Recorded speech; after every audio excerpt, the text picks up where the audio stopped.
लोकसभा चुनाव से पहले घोसी उपचुनाव में अब एक के बाद एक नए ट्विस्ट सामने आ रहे हैं। जहां एक तरफ ये चुनाव बीजेपी के लिए साख का सवाल बना हुआ है, तो वहीं इस सीट को दोबारा अपने कब्जे में करने के लिए सपा एड़ी से लेकर चोटी तक का दम लगा रही है।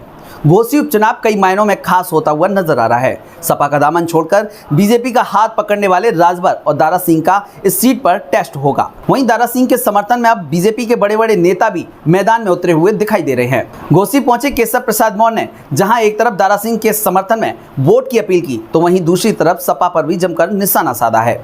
उत्तर प्रदेश के उप मुख्यमंत्री केशव प्रसाद मौर्य ने घोसी विधानसभा सीट पर होने जा रहे उपचुनाव को लेकर समाजवादी पार्टी पर निशाना साधा है। केशव प्रसाद मौर्य ने कहा कि साइकिल पंचर थी, जनता फिर पंचर करेगी। सपा अस्त हुआ सूरज है। घोसी उपचुनाव का परिणाम 2024 के लोकसभा चुनाव और 2027 के यूपी विधानसभा चुनाव का शंखनाद होगा। दरअसल मऊ जिले की घोसी विधानसभा सीट पर 5 सितंबर को उपचुनाव है। इसका रिजल्ट 8 सितंबर को आएगा। बीजेपी प्रत्याशी दारा सिंह चौहान और सपा उम्मीदवार सुधाकर सिंह के बीच मुकाबला जोरों पर है। दोनों पार्टियों के दिग्गज नेता अपने अपने प्रत्याशी के पक्ष में माहौल बनाने में जुटे हुए हैं।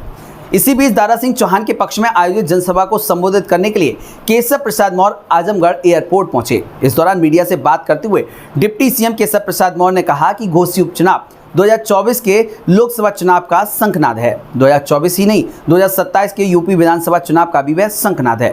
इस समय जनमानस की जो आवाज़ है वो बीजेपी के पक्ष में है, कमल के पक्ष में है और मुझे पूरा विश्वास है कि घोसी में कमल खिलेगा। साइकिल पंचर थी और इस बार भी जनता साइकिल को पंचर करने का काम करेगी। सपा अस्त होता हुआ सूरज है। इसके बाद केशव प्रसाद मौर्य आजमगढ़ एयरपोर्ट से कार से मऊ के लिए रवाना हो गए। डिप्टी सीएम के साथ कैबिनेट मंत्री और निषाद पार्टी के राष्ट्रीय अध्यक्ष संजय निषाद भी साथ में थे। बता दें कि दारा सिंह चौहान के सपा और विधायकी से इस्तीफे के बाद इस घोसी सीट पर उपचुनाव हो रहा है।